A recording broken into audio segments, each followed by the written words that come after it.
Hi, my name is Eva Stajner and this is my project Psychotherapies Around the Globe. I am interviewing the psychotherapists around the world and asking them the same 8 questions. I am wondering how mental health profession is in their country. Today we are going to Thank you for doing this interview with me. Before we start, can you tell me a little bit about yourself? Sure. I am Beatrice. I am a Chinese, grew up in Hong Kong, and have recently moved to London.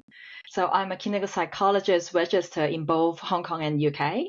So like many Hong Kong people, I speak 3 languages like Cantonese, Mandarin, and English. Tell me a little bit about your culture. What is some holiday or tradition that your country celebrates? And if your culture would be an emotion, what emotion would it be? My culture is basically very Chinese culture, with some westernized touch, like traditional holidays, Lunar New Year, Mid-Autumn festivals. It's basically same as the mainland Chinese.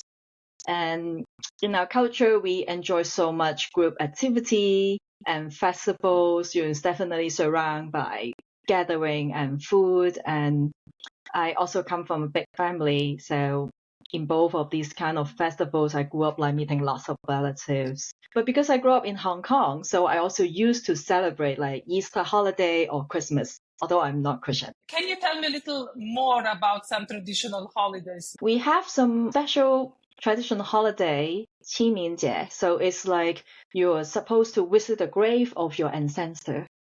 So it's almost like, a time that you show respect, you memorize them, you remember them. For Chinese, we are very family oriented. So we connect to the roots of your family. It's part of our culture. And we have a festival for it. When I tell the Westerners about this festival, they often feel like, oh, okay, So for them, it's something pretty new, I guess. Most of the Chinese probably not religious. So we are not going to church, but we do have a tradition in our culture that's independent of religious, that's about connecting to the ancestors of where we come from. Emotions difficult. I think about, what is the emotion representing my culture. But I would be easy to say, Chinese culture is very hardworking, collectivistic, and we are family oriented. We concern about moral values and meanings.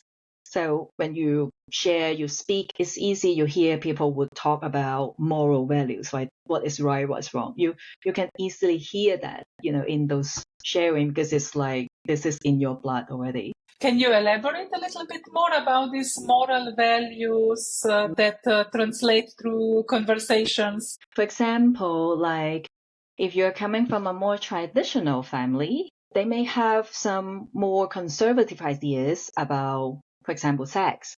And that's not something like normally in average people's life, they would talk about it. Even in private, they don't necessarily talk about it because there's a lot of very sensitive judgment about it, like when it should be allowed and in what relationship. And so, like moral judgment is very basic in our life. So sometimes if you come from very traditional or conservative cultural background, you may grow up with people that is, you can say, pretty judgy, because there is absolute values already set out there. And then when you're moving to the West, like you are diaspora, and you would start to see, people live their life in a different way. There's a different moral values out there. Doesn't mean they're bad people, but they are just different. Just whole different values. They just live their life in a different way. And it can be quite a crash. I'm not surprised to see a lot of Chinese in London where I can reach off. They like to hang out with people who are also Chinese because they share the same values and it creates less conflict inside them. How did you become a psychotherapist in your country and what is your therapeutic approach? In Hong Kong, I was trained with a master degree in clinical psychology from the University of Hong Kong. So in Hong Kong, that's almost the only way that you become a clinical psychologist is to go through a master program. And within this training, we are trained to do CBT, cognitive behavioral therapy. That's my generation, I have to say. So maybe things evolved. But after I graduated, I have taken lots of different professional training. like mindfulness teacher training, ACT, EFT. In recent years, I'm basically using schema therapy and mindfulness. I'm also accredited schema therapist and supervisor from ISST and certified mindfulness trainer from Canada. And in general, in Hong Kong / China, can you go directly to master degrees without psychology background? For example, I'm studying economy bachelor, and then I go to clinical psychology in master degree, and I can work as a psychologist. Is there distinction between psychology or psychotherapy? That's a very good question. So I first answer from Hong Kong, right? That's I have best knowledge about. So in Hong Kong, you definitely need a psychology degree before you go to master. My degree is not psychology to begin with, so I have to take another degree before I can apply for the master degree. So you have to top up. If you have the first degree, it's not psychology. And then another question is, so how about you are not going to go to the path as a psychologist, but a therapist? So in Hong Kong, it's still a little blurry at the moment. My peers are still fighting with legislations to cover a better definition of psychologists and therapists. People may train themselves as a therapist on different routes that may be outside of the formal system. And there's some great area right there, I would say. But most of them, they graduate at least with like a counseling degree. So they use a title as a therapist. And in China, it's even more complicated. To my limited knowledge, let's put it that way, China is very big. To my knowledge, they have the national grade of psychologists and therapists both. And they are training, there's a lot of, my supervisor from China, almost all of them have a master's degree in psychology. And on top, they have the therapist certificate. So I think they are developing a system in mainland China, possibly very comprehensive compared to Hong Kong. And is there any law for psychology? Not that I know, let's put it that way. In Hong Kong, there's a professional body. Of course, you can make complaints, right? If there is something that you think is problematic or unethical. But that's not like you need to go to court. You're supposed to break the law. It's not the same like the US. So I would say in this regard, we still need to develop a bit more. But that part, I'm not sure about China. And in general, as a client, how do you get help? Do you get psychological help through health system, public health system, or you need to pay it privately? In Hong Kong, so you have a public system that they also cover psychological help, like they have psychiatrists and clinical psychologists that's hired by the government organization. So you can go through a public path to cover that. But of course, the capacity, the resources are more limited. You may wait a longer time. That may create some delay in the treatment. And so like lots of countries, public system exists, but there has limitation for resources. And then the private part, if you go to private, you don't need any referral. Basically, you just go. This is considered like a commercial setting there. You go, you pay, that's it. But in the public, you need the psychiatrist referral to see clinical psychologists. And from before you meet a psychiatrist, people normally have a GP referral. How society looks upon psychotherapy or any psychological help? So in Hong Kong, more and more people are open to psychotherapy nowadays, but it's not comparable to the West, like California in the US or even London. There's still a lot of destigmatization work to do in Hong Kong. Many people still viewing mental illness as a source of shame, a moral failing, or a loss of faith. So that's also partly why I become a columnist in a Hong Kong newspaper, because I want to share stories of my clients with their permission that they are actually very average people. They're not insane. They did not look so different from us. Many of them are very, very competent people or even professionals. Can you tell me more about this losing faith? It's a very big question. Faith in Chinese is a very big concept. You can gain faith when people give you an award, praise you in the public, giving you a gift. That's called gain phase. And you can also lose phase when you are doing badly and people know about it, or when you're scolded in front of others, or you are criticized. So you can see they have this concept, and it's closely related to their shame that have actually a quite significant impact in our culture, because it gathers some kind of interpersonal relationship, right? Like, what do you say in the public, and how do you interact with another person? For example, we have a culture respect the senior. Senior means by age or by status. So you can imagine if you are criticizing a senior, this is supposed to make him or her lose face. So it's supposed, you may actually talk about things, right? Criticize is talk about things, but it may be perceived as criticisms that they automatically may take it personally. Let's put it that way. Because of the face issues. So it makes the interaction become very complicated, because you have to handle this delicate relationship. Particularly, you want to be honest at the same time. You have to be very tactful, very indirect. That also impact in the therapeutic relationship. In what way? Because our society is so hierarchical. First, you imagine how the child and parent relationship would look like. Parents are often seen as an authority, so they often have the right to decide lots of things, and the child are expected to obey. So it's almost like a basic respect. That's called respect. So you are supposed to. So when I met our clients from China or Hong Kong, they automatically have put me in an authority position. I would say from mainland Chinese clients, I feel that even more. For example, like, they don't call me Beatrice, they call me teacher. And I am your therapist, you don't need to call me teacher. I'm not really teaching you, right? But no matter how much, I'm trying to tell them, they still seems feeling that is more comfortable. So they insist to call me teacher. I have to try very hard to build rapport with them, because to feel comfortable, to feel safe, to feel fair with you, to feel I am safe to be really honest, is not something we take for granted. I feel like if I want to make them feel comfortable to share their feelings, especially related to this relationship, that becomes something really I need to be very sensitive.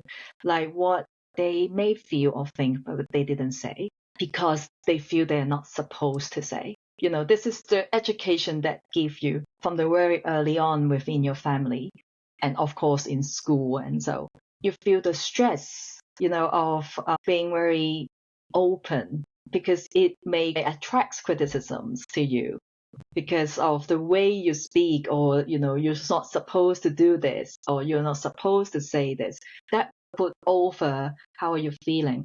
So I also find it quite common that in our population, emotionally inhibited people are like average. So if now I'm in London, right? So I can see like how awkward I may look in front of the Westerners, because they're much more, easy, expressive, open body language. And so, but me is much more reserved. So, for me, I need a warm up to go there. And I think it's related to how we used to be emotionally inhibited. Our culture promote that, like calm, like, the Buddhism perspective. You have to let go. If you are angry, almost like you are not civilized enough, or you are not at a higher level, that you're losing your control, So a lot of these shame that people may feel from just a simple expression of emotions make them automatically inhibited. You mentioned that the things are changing. What is contributing to this change? The change is more and more people are open to psychotherapy. At least that's what I can see in Hong Kong. I didn't do any survey. I think people are more and more open in a way, like, because of the information flow is much more free than before. You have much more access to the information out there globally. So I think that's partly it, that you have to open, or you have to catch up with the trend globally. And there are more and more discussions about mental illness has also been going on in China. So I also think that's partly contributing that. I remember when I'm studying psychology, my second degree, so it's a long, long time ago. And I still heard people tell me like there's no social work study in China. That they don't have the same concepts and structures within this society. But now things change a lot. Things have been evolved, and I got lots of inquiry from China that people want to learn schema therapy, for example. They start to see something from the West and they are very interested in it. What is your society teaching about child-parent relationship, and whether these values of society also influence how you design your interventions as a therapist? I think the Chinese have acquired the Confucianism philosophy commonly embedded in our culture, and that's promoting kind of hierarchical concepts in the society. So if you're a king, you perform like a king. And then if you're the government official nowadays, right, the king and government official, you somehow perform in a particular way. Or your parents, you're supposed to particular in this way, and your kids, and you're supposed to, or your son or daughter, you're supposed to treat your parents in a certain way. This is very fixed. It's like you were taught from a very young age. Of course, people challenge that, but this is like the average, the basics. So it is very uneasy to have the intimacy within this structure because there's so much things you're not supposed to share. This culture is almost like there's not a lot of space for honesty. I may be a bit harsh to say so, but that's my true feeling. There's not a lot of space for even non-judgmental attention, like let's look at things without judging it. Can we stop judging it first and then trying to see it? This is something that we need to cultivate. And that's why I love mindfulness so much. This is cultivating that non-judgmental awareness. So we can see it and then we can see how we express it. For example, like a child-parent relationship. If parents is doing something harmful to children, we at least can be objectively pointed out. And then we can talk about how we handle, how we communicate with the parents, how we improve the situation. But without the first step, it is so difficult in therapy. And often in my work with my clients, before they feel anger, they feel guilt. Oh my God, I think my parents in this way. I'm terrible. Because we use relationship to define ourselves so much that if I think my parents in this way, I make them lose face. I'm talking to my therapist about the bad of my parents. I am already guilty, even before I feel anything about anger. So this becomes a different layer. So I have to work with this layer first. I often have to empathize the parents before we can go to the criticisms part. Even the truth is, in average, everyone knows that, we are not perfect. We make mistakes. We, of course, subject to criticisms.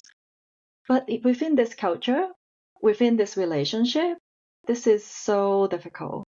So I often have to first address that guilt, address that your parents, of course, love you. They may lacking some flexibility to love you. They doesn't experience something that you were experiencing before. And so I have to, make up lots of reasons so that they feel a little bit more comfortable to talk about what is their true feeling. And sometimes I feel like I have to educate them from the right as children, you have your right to play. And play is so undermined in our culture. Hardworking, study, they're not spontaneous. They're not playful, most of them. So I have to educate them okay, children, your job is to play. And play is also part of the learning. And you don't seem to have so much space when you grow up. I have to go from that perspective. And they may feel a little bit less guilty because that's from their perspective, rather than talking about, your parents shouldn't do this. oh, the teacher are terrible. I can't say those things because that's not going to work for them. That is almost like hurting them, I would say. Not just the guilt, but also like there's part of them there. So there's a lot of very tactful techniques that we have to explore when we talking about child-parent relationship. And if an adult client would come to you and say, I don't want to see my parents anymore, I want to cut contact with them, how would culture look upon such a request, and how would you approach as a therapist? Part of it's my philosophy about being a psychologist. I'm very liberal, so I follow the clients a lot. It helps to maximize the people that I can serve. So I would check in is what is her background look like, what is her culture informing her, because China is big, right? So there's different culture there too. So what does that mean for her or him? Like, what does that mean for you to cut off from your parents? What is the stress that he or she may face?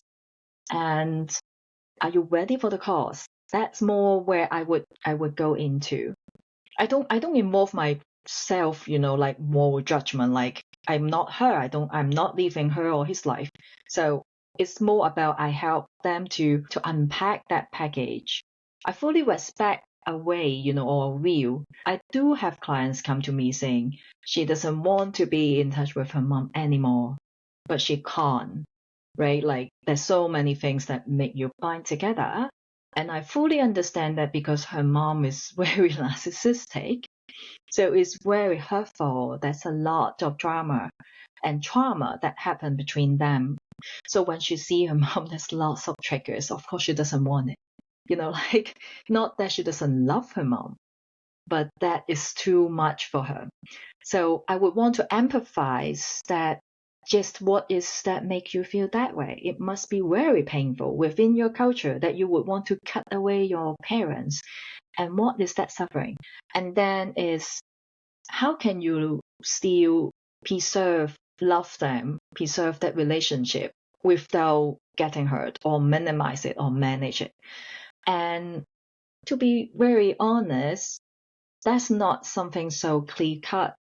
Because at times, for example, I have clients with severe abuse experience, like for years, within the family. So to help her to heal, I have to really promote her to keep the distance first, like to move out physically, like to stop the abuse first, because that's really abuse. That's really something I can report police, that kind of. And so I have to make her safety as a priority. So I promote that first. I promote that cut off first. But then, that's the only family she has, right? So is she going to cut them off forever? In what way she can connect and she will also miss them? And particularly when she's moving away and then she feels she really need the connection with family. So she also would go back and seek them. So I have to change over the years. Now she's much more safe, and how can help her to preserve this relationship without getting too much hurt. And that becomes, the goal would change. And I will openly talking to her about it. I'm not going to decide for you, but what do you think about this? What is a better, more comfortable way? And I would always say, I wish to reach a goal like how you can still love your parents, keeping that relationship, making you yourself feel safe, doesn't mean you don't love them anymore. That may be the best way you can love them.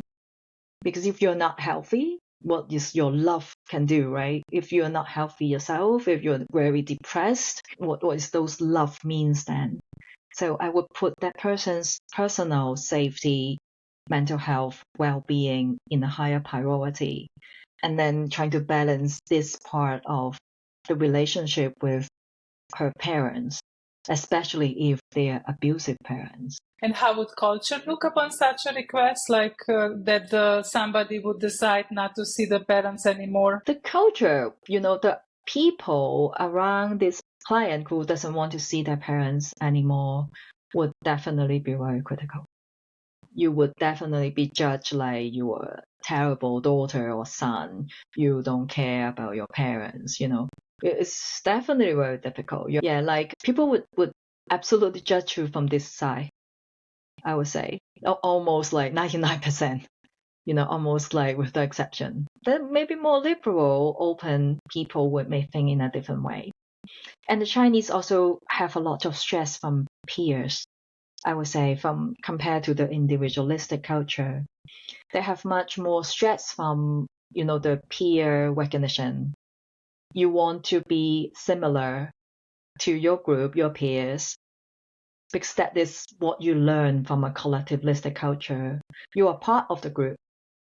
There's some values that you put in it, being part of the group. So the peer pressure becomes higher, and there's also less space to respect the difference, because you celebrate the sameness. Oh, we're similar. So you see Chinese, they wear the same clothing, and they share something to signify their best friend, and so that is like almost like in your bones.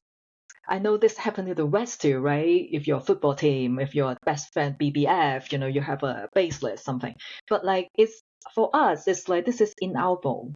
We're so used to it. You will see something interesting, like in some training, I remember I joined training in Taiwan and China before, like they would be like making the group shouting some kind of slogan to praise the teacher.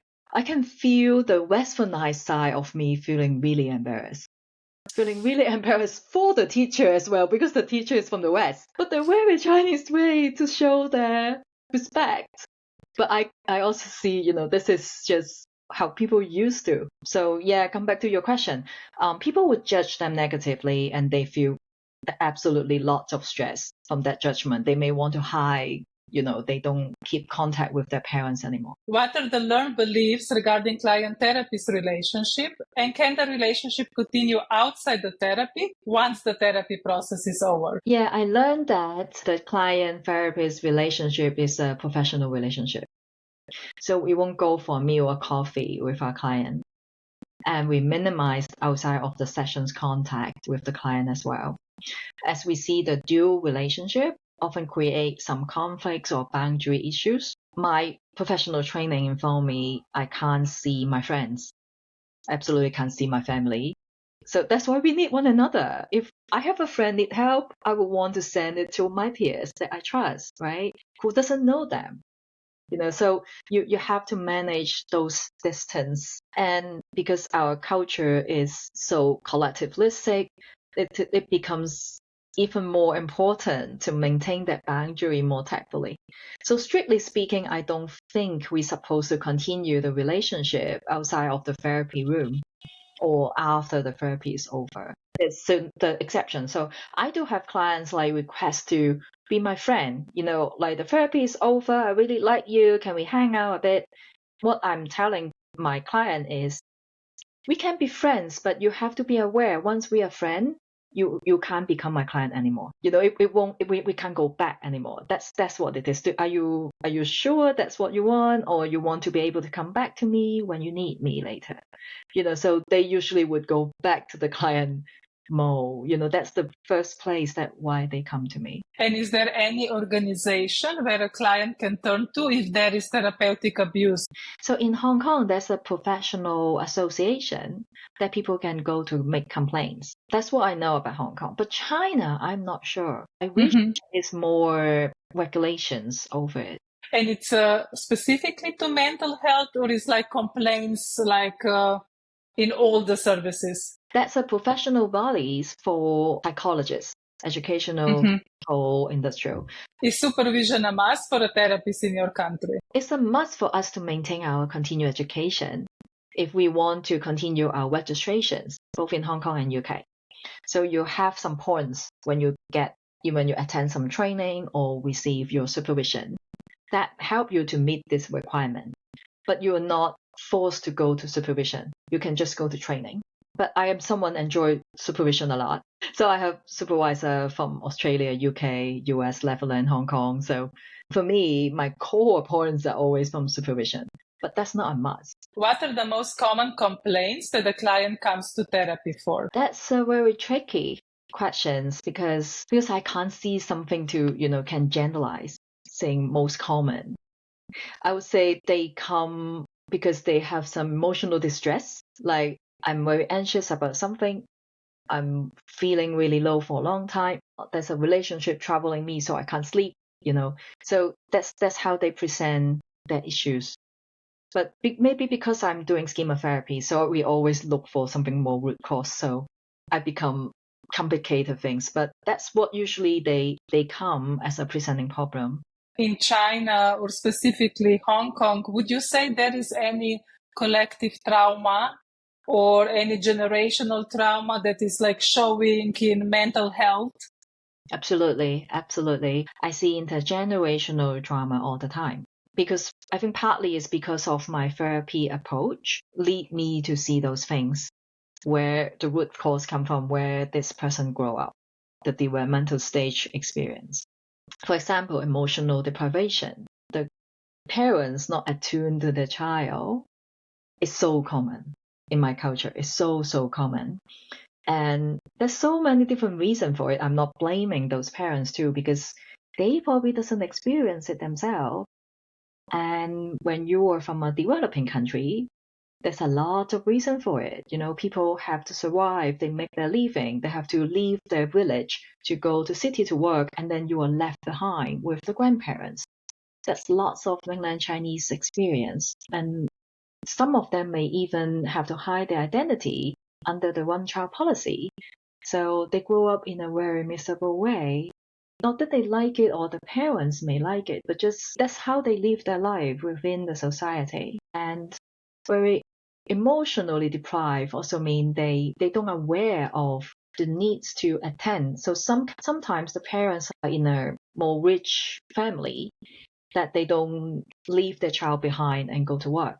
They live together, they have much better quality of life, but they don't see emotional attunement of being present for their kids in an emotional way. They don't feel so much about it. I believe this is also closely related to they are very emotionally inhibited, so you don't feel it. And if you feel it, you almost see it as this is something bad. I'm emotional. That's something not welcome. I should be very calm. That's what emotional inhibition means in schema therapy. So because of that, they don't see the needs to attend to their children emotionally.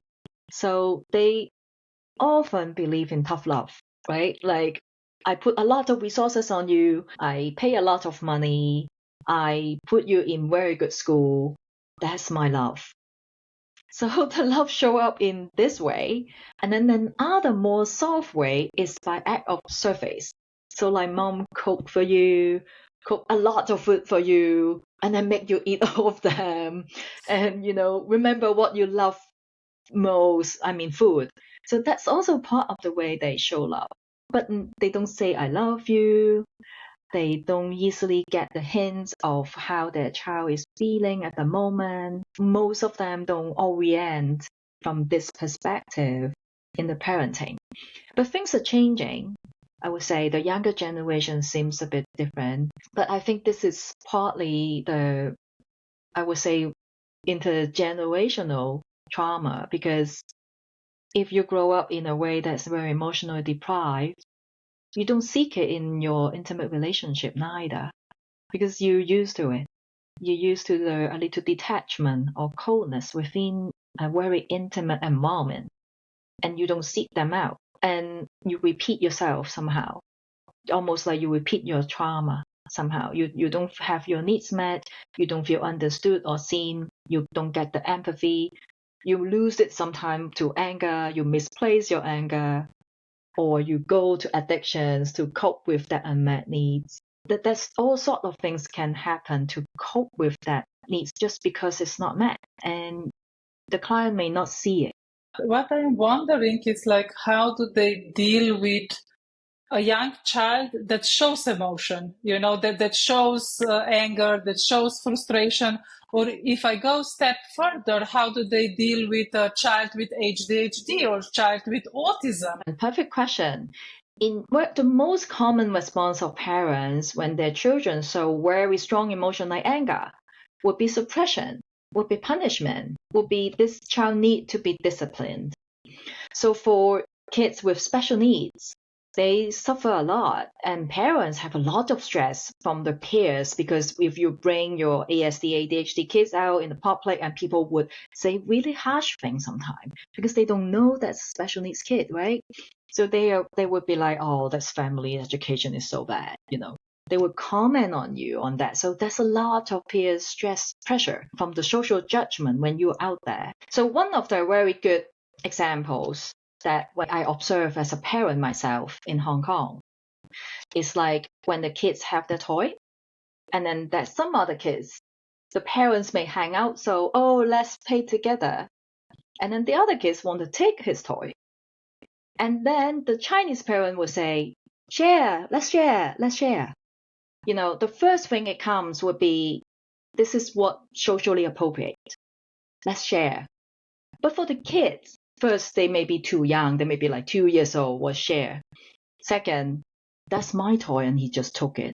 And you don't defend me, but I have something someone taken from my hand.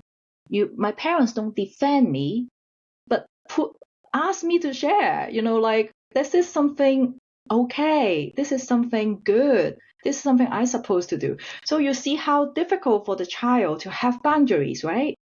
I have something in my hand and someone took it. I would say, as a more balanced way, like, you should first defend your child, oh, don't take things from his hand. This is his toy. I will encourage him to share. Can we take turns? Do you mind to share? So the kids may not listen. They're 2 years old. She doesn't understand. He cry anyway. But you're trying to give a gesture to your kids, right? That you can't just let it happen, and then even promoting it, and then even scolding your kids. They cry and it's like, oh, come on, you share. Why you are so blah, blah, blah, labeling your kids. To me, that shows like how we see the social appropriateness over the child's needs, how we don't think outside of the box, like, can we have both more in a more balanced way, and just go to the automatically going to, oh, this is what we're supposed to do, and let go of the kids' needs in that age and in that particular situation. For example, if I am aware that I don't like that this child took my toy, okay, let's say we grow up, and I'm now 15 and somebody takes something from me, and this is how I was raised. But the therapy made me aware, hey, actually, I don't like it. Give me my toy. Don't take it away from my hands. And then I approach the next time with my friend like that. Yeah. I assume I will get the backlash from the peers like, hey, it's normal to take your toy. But now the therapy is encouraging me to set this boundary. How does this fit, this individual therapy fit in this society? The examples about a 2-year-old kid toy is more in that age, right? So when kids growing up, of course, you're also educated that you have the right to guard your stuff. Just the difficulty is when the social situation put you under pressure. Oh, we're friends. Let's, but they don't even ask, if they really consider their friends, they just take it. That's the difference, like, just take your things to use and consider, because we are very good friends. So I don't need to ask you. I don't even need to thank you. That's the very collective way about communication there. And so the situation is very complex. Not that you always have to share, not that the society consider everything you have to share. No, they still have concepts about, this is my thing and you're not supposed to take it, especially when you grow up, gradually. But the challenge is boundary setting. When and how, like when is appropriate and when is not. 15 years old to talk about, hey, this is my pen, please put it down, that's totally common in China as well. But when it comes to, for example, from a senior person, from a coach, from a teacher, right? Because you have the hierarchy and you used to respect authority, that becomes challenging. What if your teacher take your stuff? Then how do you say no? You feel so embarrassed. It's so difficult, almost disrespectful, but I know that I should do it. So how do I say it nicely?